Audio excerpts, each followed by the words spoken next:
तो आदाब, नमस्कार, गुड इवनिंग, सत श्री अकाल। एक बार फिर आप तमाम लोगों का स्वागत है क्राइम तक की कहानी के इस एपिसोड में। उम्मीद है पूरी फैमिली अच्छी होगी, अपना ख्याल रख रही होगी। आज वीक का पहला दिन है और वीक के पहले दिन कहानी की शुरुआत कुछ इस तरह होगी, मैंने सोचा नहीं था। हालांकि ये कहानी कल भी सुना सकता था, लेकिन संडे था। लेकिन ऐसी कहानियां झकझोर कर रख देती हैं।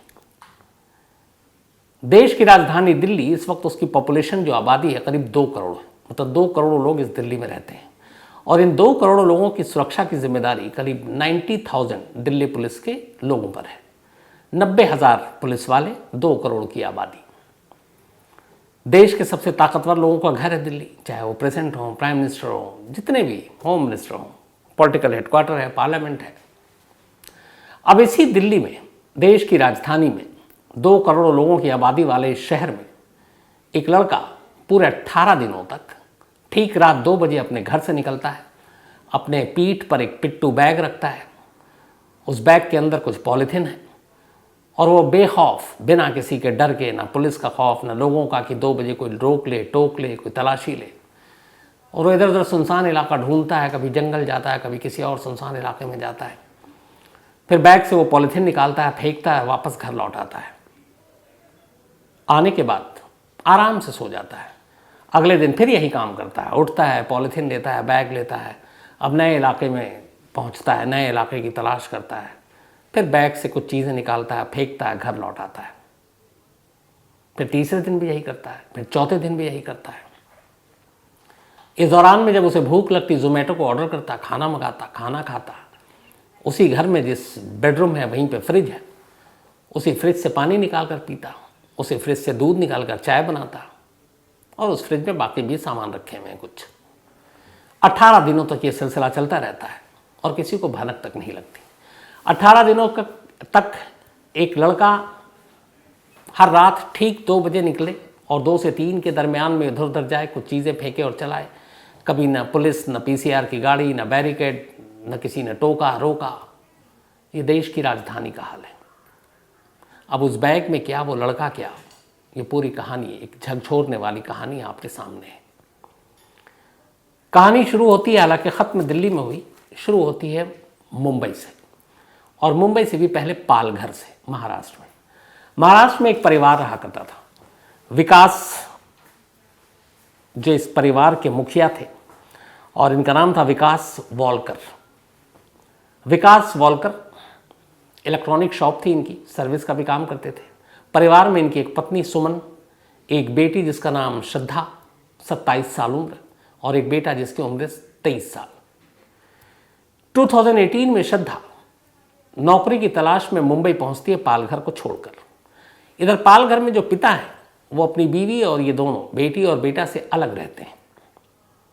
श्रद्धा अपनी माँ और भाई के साथ रहती थी। पिता जो है विकास, वो अलग रहते थे।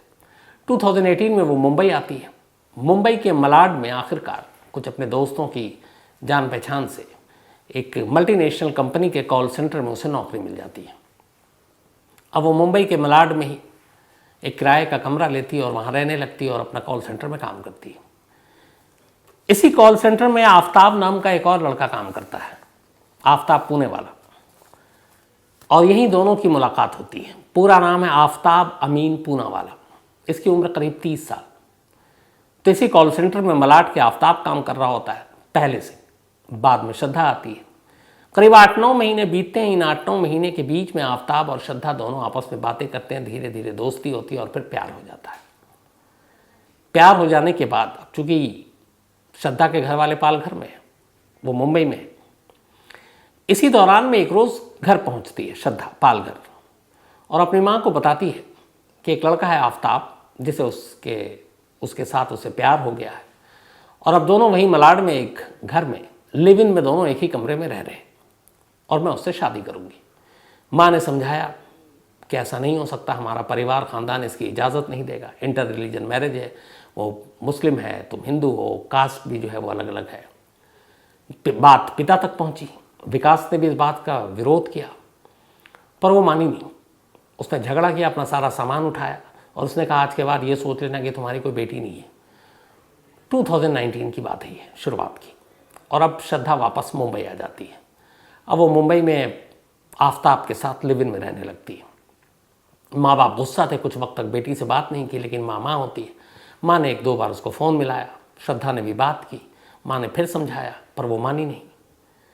हो सकता था माँ बाद में मना भी लेती, लेकिन तभी जनवरी 2020 माँ सुमन, श्रद्धा की, उनकी मौत हो जाती है। अब सुमन की मौत के बाद श्रद्धा को जब पता चलता है, वो अपने घर जाती है, जो भी रस्में थे उसमें शामिल होती है और फिर वापस लौट आती है। माँ की मौत के बाद अपने पिता से वो कुल 2 बार फ़ोन पर बात करती है। बातचीत में उसके पिता ने बताया कि वो जब पूछते हैं कि तुमने इरादा बदला, तो वो कहती है कि आफ्ताब मुझे कभी बार मारता पीटता भी है, डांटता भी है। तो उन्होंने उसे समझाया भी कि लौट आओ, ऐसे रिश्ते को तोड़ दो, पर उसने कहा नहीं। फिर उसने माफ़ी मांग ली, सॉरी बोल दिया, सब ठीक है, मैं लौटने वाली नहीं हूँ। अब ये वहीं मुंबई में रह रहे हैं। 2 बार के बाद अब पिता से भी बातचीत बंद, भाई है उससे भी बातचीत बंद। अब एक बेटी एक दूसरे शहर में, मुंबई जैसे शहर में अकेले रह रही है, लिव इन में एक लड़के के साथ, फैमिली पालघर में है, फ़ोन पे बात नहीं हो रही है। बाप बेटी, माँ बेटी या भाई, इनका रिश्ता बहन के साथ बड़ा करीबी होता है। तो अब क्या करें? गुस्से में, लेकिन पिता की उसकी बात नहीं मान रही है, वो बात नहीं कर रहे हैं। लेकिन श्रद्धा के कुछ दोस्तों के नंबर श्रद्धा के भाई के पास भी थे, श्रीजय नाम है उसका, और पिता के पास। तो कभी कभार वो उससे खैरियत पूछ लेते उसकी कि वो ठीक है। फिर लगता कि कई बार क्यों पूछें, तो इन्होंने एक नया तरीका निकाला। श्रद्धा के मोबाइल के व्हाट्सअप स्टेटस, उसकी तस्वीरें, डीपी, ये चीज़ें जब जब बदलती तो उन्हें लगता चलो बेटी है, ठीक है, एक्टिव है। उसके फेसबुक प्रोफाइल पे जाते हैं, वो नई नई चीज़ें लिखती, वो पिक्चर डालती जैसे, तो उन्हें लगता कि चलो ठीक है, कहीं घूमने गई है तो उसकी पिक्चर डाली, तो बेटी सही सलामत है। ये बात की तसल्ली रहती बाप को। अब कुल मिला के कहानी ये है कि बेटी आफ्ताब के साथ है, घर वालों से अब रिश्ते अच्छे नहीं हैं। इधर आफ्ताब का परिवार भी अब जब धीरे धीरे उसके दोस्तों और रिश्तेदारों को पता चलता है कि एक लड़की के साथ लिव इन में है और वो लड़की मुस्लिम नहीं है, तो वो लोग भी इसका विरोध करते हैं। इसके बाद अब दोनों का ये था कि मुंबई में ज़्यादा दिन रहने का नहीं है। किसी ने कहा कि दिल्ली में अच्छी नौकरी मिलेगी, तो दोनों का एक तय करते हैं कि चलो रिश्तेदारों से दूर, दोस्तों से दूर, एक नए शहर में जाकर अपनी ज़िंदगी बसाते हैं। 8 मई 2022, 8 मई 2022 को आफ्ताब और श्रद्धा दिल्ली आते हैं ट्रेन से। दिल्ली आने के बाद पहली रात 8 मई को आए थे, 9 मई को यहाँ पहुँचे। इन्होंने पहाड़गंज के एक होटल में रूम लिया और वहीं रात को रुके। नेक्स्ट डे फिर ये एक दूसरे इलाके में जाते हैं, सैजुद्दौला जाब, साउथ दिल्ली में। वहाँ पे ये एक होटल किराए पे लेते हैं और रूम पे वहाँ पे रुकते हैं। 10 मई को इन दोनों के कॉमन फ्रेंड जो मुंबई में था, दिल्ली में रहता है, वो छतरपुर में रहता था। ये दोनों वहाँ जाते हैं और छतरपुर में उसके घर पर रुकते हैं कुछ दिन। रहने के दौरान में फिर उन्हें कहता है कि यहीं पे तुम अपने लिए कहीं घर देख लो। तो छतरपुर में ही दोनों एक घर ढूंढते हैं, हाउस नंबर D93/1 छतरपुर, किराए का एक घर। अब दोनों आफ्ताब और श्रद्धा उस घर में शिफ्ट हो जाते हैं और अब अपनी ज़िंदगी बसाना शुरू करते हैं। 10 के बाद ये 12-13 तारीख तक की बात है। अभी इन्होंने अपना घर ले लिया। इधर इस दौरान में चूंकि इनके रिलेशनशिप को 2019 से तीसरा साल है ये, श्रद्धा बार बार कहती कि हो गया अब लेवल में, अब हम इस रिश्तों को नाम देते हैं, दोनों शादी करते हैं। आफ्ताब हर बार टालता रहता, कहता ठीक तो हम लोग रह रहे हैं, शादी की क्या ज़रूरत है। इस बात को लेकर झगड़ा होता, लेकिन फिर दोनों में सुलह हो जाता। दिल्ली आए हुए अभी सिर्फ 10 दिन हुए थे। 10 दिन के अंदर अंदर अब जब ये अपने घर में शिफ्ट हो जाते हैं, तो फिर से इन दोनों के बीच में अब झगड़ा शुरू होता है। और इस झगड़े के दौरान में बात बहुत सारी चीज़ें बढ़ जाती हैं। हुआ ये कि 18 मई की तारीख आती है, 18 मई। लेकिन उस 18 मई की कहानी सुनाऊं उससे पहले थोड़ा सा आगे भी बढ़ जाता हूँ। दोनों दिल्ली आ गए, 8 मई को पहुँचे हैं, होटल में रहे, दोस्तों क्या रहे। अब इन्होंने छतरपुर में अपना घर ले लिया। मई के बाद जून, जून के बाद जुलाई, जुलाई के बाद अगस्त, सितंबर आ गया, 4 महीने बीत गए। अब इधर एक बाप और एक भाई जो अपनी बहन की खैरियत उसके डीपी या उसके स्टेटस या फेसबुक अपडेट से पता कर लेता था, वो सारी चीज़ें अब एक्टिव नहीं है मई के बाद से। पिता को लगा शायद कुछ बदल गया, पर उन्हें कुछ दोस्तों से उन्होंने फ़ोन किया उस वक्त मई जून में, तो उन्होंने कहा कि वो दोनों दिल्ली शिफ्ट हो गए, अब वही नौकरी करेंगे। पिता ने कहा चलो ठीक है। एक दोस्त ने ये भी बताया कि वहाँ छतरपुर में कहीं उन्होंने किराए का घर ले लिया, पर एड्रेस नहीं मालूम। उनका ये भी ठीक है। तभी सितंबर का महीना आता है। सितंबर के महीने में एक श्रद्धा का दोस्त श्रद्धा के भाई को फ़ोन करता है और कहता है कि मैं श्रद्धा को लगातार फ़ोन करने की कोशिश कर रहा हूँ, उसका पिछले 2-2.5 महीने से फ़ोन स्विच ऑफ आ रहा है। क्या उसने नंबर बदल दिया? क्या तुम्हें कॉल किया? कोई नया नंबर हो तो मुझे दो। भाई कहता है कि हमारे पास तो कोई नंबर नहीं और हम भी कर रहे हैं तो मिल नहीं रहा।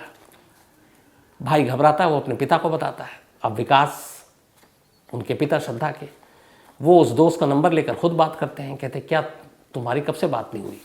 वो कहता है मैं हमेशा अक्सर 2-3 दिन में हमारी बात हुआ करती थी श्रद्धा से, लेकिन इधर 2-2.5 महीने से बात नहीं हो रही, उसका मोबाइल बंद है, कुछ समझ में नहीं आ रहा। ये सुनकर पिता घबरा जाते हैं। अब वो श्रद्धा के कुछ और दोस्तों को मुंबई में फ़ोन मिलाते हैं, उन सब का भी यही जवाब कि पिछले 2-2.5 महीने से श्रद्धा का मोबाइल बंद है और हमें कुछ समझ में नहीं आ रहा। अब जब उन्हें ये लगता है तो उन्हें एक मन में डर लगता है कि कहीं श्रद्धा के साथ कुछ हो तो नहीं गया। इसी के बाद वो वहीं लोकल पुलिस स्टेशन में अपनी बेटी की गुमशुदगी की रिपोर्ट लिखा देते हैं और पालघर में कि उनकी बेटी गुम है और मुझे डाउट है कि कहीं उसका किडनैप ना हो गया हो। तो अब उन्होंने वहाँ लोकल पुलिस स्टेशन में खबर लिखाई और ये भी लिखाया कि आखिरी उसके बारे में जानकारी ये थी कि वो मुंबई से दिल्ली गई है। तब पालघर के लोकल पुलिस स्टेशन में मुकदमा दर्ज। पुलिस ने कहा कि देखिए आपकी बेटी अगर छतरपुर गई है तो मामला दिल्ली का है और छतरपुर इलाका जो है वो महरौली पुलिस स्टेशन में पड़ता है, तो हम ये केस ट्रांसफ़र कर रहे हैं और दिल्ली पुलिस से हम हेल्प लेंगे। अब उन्होंने दिल्ली पुलिस को पालघर पुलिस ने भेज दिया कंप्लेन। अब इसके बाद दिल्ली में महरौली पुलिस स्टेशन में रिपोर्ट लिखा दी जाती है गुमशुदगी की। विकास जो श्रद्धा के पिता हैं वो दिल्ली पहुंच जाते हैं। दिल्ली आने के बाद 9 नवंबर अभी 5 दिन पहले वो महरौली पुलिस स्टेशन जाते हैं और जाकर कहते हैं कि ऐसी से उनकी बेटी है श्रद्धा, हमने वहाँ रिपोर्ट लिखाई, आपके यहाँ ट्रांसफ़र हुई और उसका कोई अता पता नहीं है, 2-2.5 महीने से मोबाइल बंद है। पुलिस डिटेल लेती है, तस्वीर लेती है, कहाँ रहते हैं तो बताते हैं कि ये है। फिर किसी तरह से आफ्ताब का नंबर भी मिल जाता है, पुलिस को वो नंबर देते हैं। अब छतरपुर में है लेकिन घर का पता नहीं मालूम है। खैर पुलिस आफ्ताब के मोबाइल को सर्विलांस पे लगाती है, नंबर चालू था, लोकेशन देखती है दिल्ली में ही था। इसी लोकेशन और मोबाइल के ज़रिए, इलेक्ट्रॉनिक सर्विलांस के ज़रिए महरौली पुलिस आफ्ताब तक पहुंच जाती है। आफ्ताब घर में था और जो घर था वो वही महरौली छतरपुर में जो DL घर का पता बताया आपको, वहीं रह रहा था। पुलिस जाकर पूछती है कि आपके साथ श्रद्धा रह रही थी, वो कहाँ है? आफ्ताब कहता है कि हमारी लड़ाई हुई थी 18 मई को, 6 महीने करीब पहले, और उस लड़ाई के बाद श्रद्धा गुस्से में घर से निकल गई, बोली मैं वापस मुंबई जा रही हूँ। फिर मैंने उसे काफ़ी फ़ोन करने की कोशिश की लेकिन मोबाइल स्विच ऑफ था, तो उसके बाद मेरी बात नहीं हुई, मैंने भी ढूंढने की कोशिश नहीं की। तो पूछा क्यों झगड़ा हुआ? उसने कहा अक्सर झगड़ा होता था, फिर बार बार एक ही चीज़ को लेकर होता था, वो था शादी। अब पुलिस ने आफ्ताब के मोबाइल से ये चेक किया तो पता चला कि श्रद्धा का मोबाइल 18 मई के बाद से 19 मई से ही स्विच ऑफ है और कभी आफ्ताब ने उसको कॉल करने की कोशिश भी नहीं की। बार बार जब उसे सवाल किए गए तो वो अपने कई बयान से पलटता रहा, कई बार कुछ बोलता, कई बार कुछ बोलता। पुलिस को डाउट हुआ। आखिरकार पुलिस उसे फिर महरौली थाने लेकर आई और तसल्ली से पूछताछ की। तसल्ली से जब पूछताछ की तो इसके बाद आफ्ताब ने एक ऐसी कहानी सुनाई जो शायद 2 करोड़ की आबादी वाले इस दिल्ली शहर और 90,000 की दिल्ली पुलिस की मौजूदगी में न ऐसी कहानी इससे पहले सुनी गई न सुनाई गई। एक रोंगटे खड़े कर देने वाली कहानी, हैवानियत की इंतहा की कहानी। उसने जो कहानी सुनाई वो ये कि दिल्ली आए हुए 10 दिन हो चुके थे। उसने किराए का घर ले लिया था, छतरपुर में रह रहा था। 18 मई की रात खाना खाने के बाद श्रद्धा के साथ उसका झगड़ा हुआ। फिर बात शादी में आई, उसने शादी करने के लिए कहा, मैंने उसको टाला और इस बात पे बात बढ़ गई। मुझे बहुत तेज़ गुस्सा आया, मैंने उसका गला ज़ोर से पकड़ लिया और फिर मैं तब तक दबाता रहा जब तक कि उसकी सांसें टूट नहीं गई। श्रद्धा मर चुकी थी। कत्ल करने के बाद अब वो आराम से उस लाश के साथ उसी कमरे में बैठता है। अब सोचता आगे क्या करना है। इसके बाद उस लाश को एक तरफ रखता है। मई का महीना है, दिल्ली में उमस और गर्मी है और आराम से उसी कमरे में सो जाता है जिस कमरे में उसने अभी अभी श्रद्धा को मारा और उसकी लाश पड़ी हुई है। सुबह उठता है। सुबह उठने के बाद वो मार्केट जाता है। वहीं लोकल मार्केट में एक तिलक इलेक्ट्रॉनिक शॉप है, वहाँ से एक बड़ा सा फ्रिज खरीदता है। एक दूसरी दुकान से आरी खरीदता है। तीसरी दुकान से कुछ पॉलीथीन खरीदता है। एक पिट्ठू बैग खरीदता है, ये सब सामान लेकर घर आता है। दोपहर के बाद वो श्रद्धा की लाश को बाथरूम में ले जाता है। अब बैठकर वहाँ तसल्ली से आरी से श्रद्धा की लाश के टुकड़े करता है। लाश के टुकड़े करता, पॉलीथीन में डालता, पॉलीथीन के एक तरफ कर देता। अब एक ही दिन में पूरी लाश के टुकड़े नहीं हो सकते थे, आधे अधूरे टुकड़े हुए। उसने उन पॉलीथीन के टुकड़े को फ्रिज में रखा, बाकी जो लाश अभी आधी अधूरी थी उसको भी फ्रिज में उसने किसी तरह घुसा दिया। उसी फ्रिज में उसके पीने का पानी था, उसी फ्रिज में दूध थी जिससे वो चाय बनाता था, और फ्रिज बंद कर दिया। बाथरूम को धोया। लगभग अब लाश 24 घंटे पुरानी हो रही थी, मई का महीना, गर्मी, उमस, बदबू आने लगी।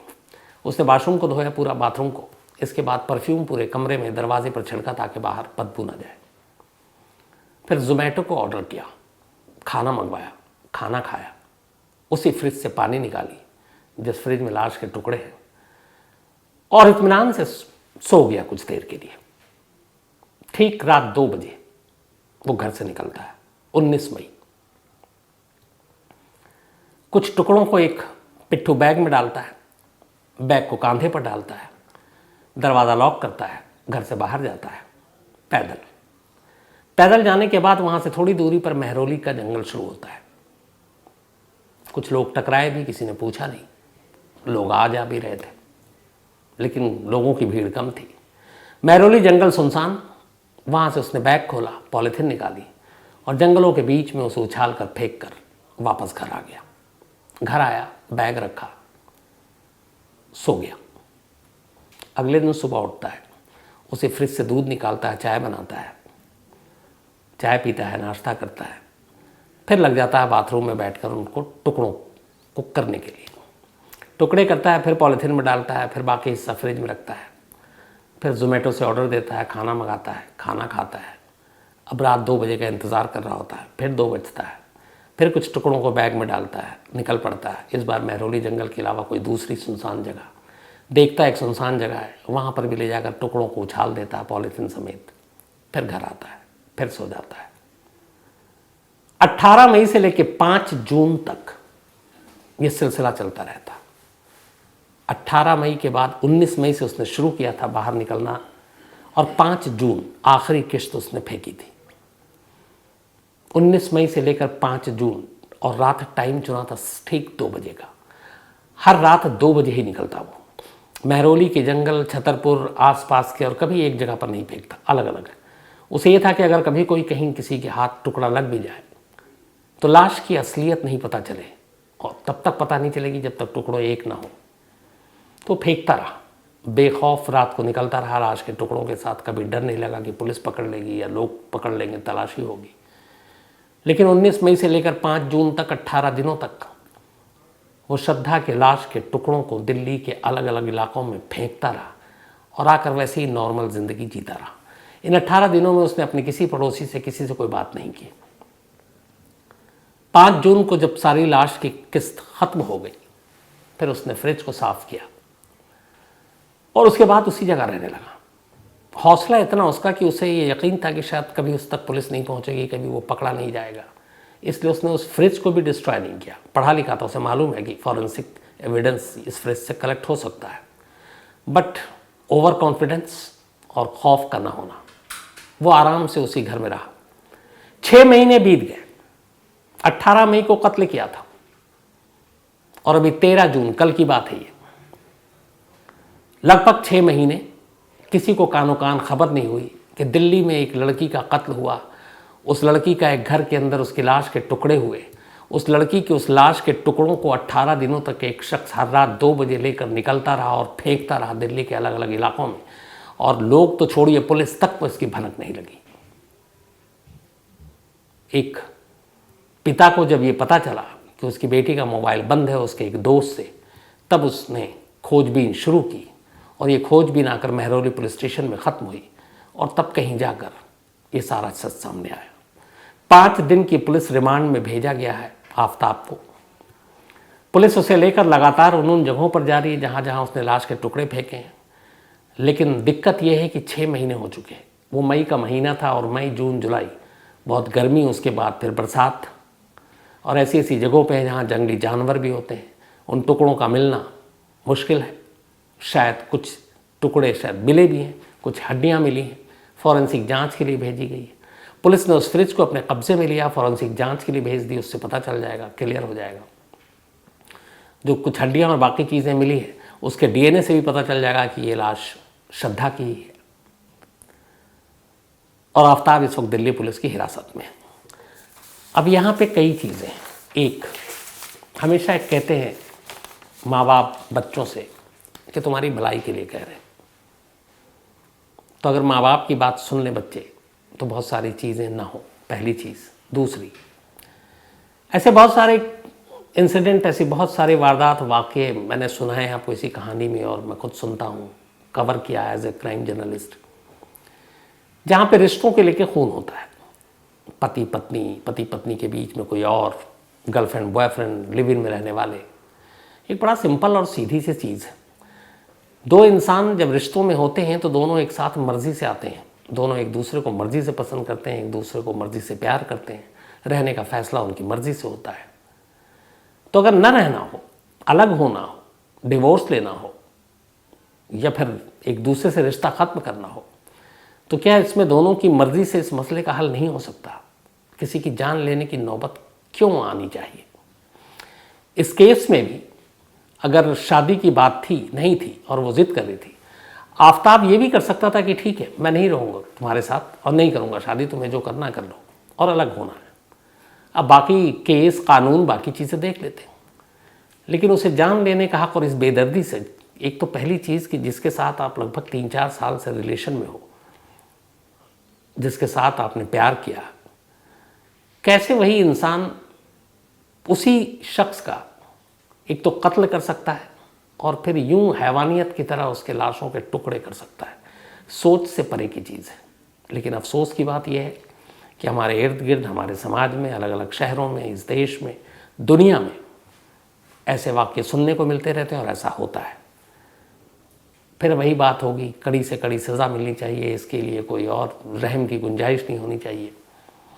बिल्कुल है, लेकिन उन माँ बाप, उसके दोस्तों पे क्या बीतेगी जब उन्हें इस कत्ल की पूरी असलियत और जिस तरीके से कत्ल के बाद सारी चीज़ें की गई उसकी बारीकियों से जब उन्हें जानकारी मिलती है। क्योंकि हमारा आपका तो ये है कि मैंने ये कहानी सुनाई, ये इंसिडेंट हुआ, आपको बताई, हम भूल जाएंगे। लेकिन ये मामला कोर्ट में जाएगा। जब कोर्ट में जाता है तो हर चीज़ बहुत डिटेल में, माइनर डिटेल में जाती है। पुलिस या आईओ को बताना पड़ता है कि उन्होंने क्या क्या कलेक्ट किया, उन्हें बताना पड़ता है। दोबारा कोर्ट के सामने, उस माँ बाप के सामने वो सारी रिपीट करनी पड़ती है, वो पूरी स्टोरी, वो कत्ल का तरीका, कत्ल के बाद लाशों को टुकड़े करने का तरीका, उसे छुपाने का तरीका। और उसी कोर्ट रूम में बैठा वो माँ बाप, उसका रिश्तेदार सुन रहा होता है। तो सोचिए, जब ये सारी चीज़ें हुई, एक तो हो गया, फिर से वही बाप और भाई को सुनने को मिलेगा, तो फिर उनके दिल पे क्या बीतेगी। तो निहायत अफसोस। लेकिन यहाँ उससे भी बड़ा एक दूसरा सवाल जो मैंने शुरू में कहा कि किसी की कैसे हिम्मत हो सकती है, लॉ एंड ऑर्डर या पुलिस का इसका मतलब है खौफ ही नहीं है दिल में। एक आदमी, जैसे बहुत सारे एग्जाम्पल हैं, अगर आप दिल्ली की कई बॉर्डर लगती है, दिल्ली है, आपका हरियाणा है, इधर राजस्थान है, यूपी है, तो कहते हैं कि दो बॉर्डर के बीच में अगर कोई शराब की 2-4 बोतल लेके जाता है तो डर रहा होता है कि अगर मैं दिल्ली से चला हूँ, नोएडा बॉर्डर पर पकड़ न ले पुलिस वाले, एक खौफ होती है। एक शख्स पूरे 18 दिनों तक टाइम का पाबंद, रात 2 बजे लाशों के टुकड़े बैग में डालकर कंधे पर रखकर दिल्ली में घूम रहा है, और एक बार भी किसी पुलिस वाले की नज़र नहीं पड़ी। एक बार भी किसी ने उसे रोक कर ये पूछने की कोशिश नहीं की कि तुम रात को 2 से 3 के बीच में क्यों भटक रहे हो, कहाँ जा रहे हो, कहाँ से आ रहे हो, क्या काम करते हो, बैग में क्या है, किसी ने नहीं। इससे लॉ एंड ऑर्डर की हमारी असलियत का भी पता चलता है। तो आज की इस अफसोसनाक वारदात में इतना ही, लेकिन वापस आते हैं अपने वही सिलसिला। आज काजल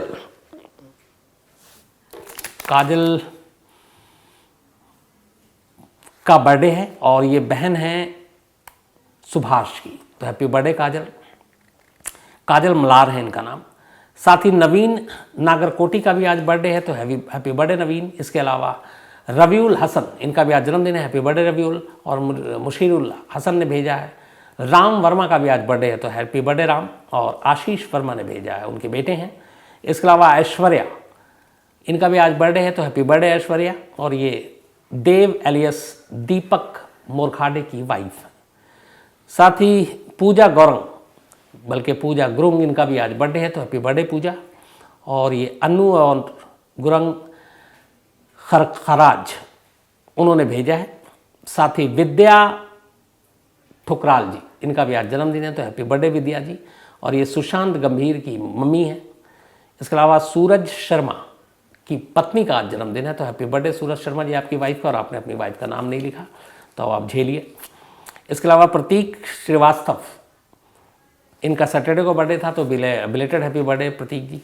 बहुत सारे लोगों ने परसों की कहानी को लेकर मेल किया और मुझे लगा कि क्राइम तक फैमिली सच में बहुत इमोशनल है। अच्छा भी लगा, जो उस ऑस्ट्रेलिया तक पहुंचा एक खंडवा के बेटे की कहानी। जैसे सुखपाल सिंह जी हैं, उस्मान अंसारी हैं, विक्रम वीरेंद्र शुक्ला हैं, दलवीर हैं, अविनाश सौर्या हैं, बहुत सारे लोग हैं। इसके अलावा संजीव लुम्बा जी, इन्होंने एक जालंधर के कॉलेज के प्रिंसिपल की मर्डर की कहानी सुनाने को कहा है, जो जल्दी सुनाता हूँ। मंजेश चौरसिया जी, थैंक यू सो मच। इसके अलावा रोशन रे, नजीब JNU स्टूडेंट मिसिंग कहानी, बहुत टाइम हो गया, मैं ज़रूर सुनाता हूँ। साथ ही Mohammad Arshad, thank you so much आपके मेल के लिए। इसके अलावा देवाजीत टॉ, इन्होंने कहानी की फरमाइश की है। Doctor Jaydeep Bandopadhyay, thank you so much. इसके अलावा Abani Kanta Bisoi, thank you so much आपके मेल के लिए। Satya Prakash Modi, thank you so much आपके मेल के लिए भी। इसके अलावा Chimi Doma Bhutia, thank you so much आपके मेल के लिए चिमी जी। इसके अलावा Dondiyal Godhi, thank you so much. Himanshu Dewangan, आपका भी शुक्रिया। श्रीकांत बी, थैंक यू आपका भी। इसके अलावा Mayur Thole, thank you so much. Doctor Ashish Sharma, दिल से शुक्रिया आपका। हितेन शाह, आपका भी शुक्रिया दिल से। मुकेश मोटवानी और साथी अमन वर्मा। तो आज कहानी में इतना ही। अब आपसे मुलाकात होगी कल रात 9 बजे किसी नई कहानी के साथ। तब तक अपना ख्याल रखिएगा। Thank you very much.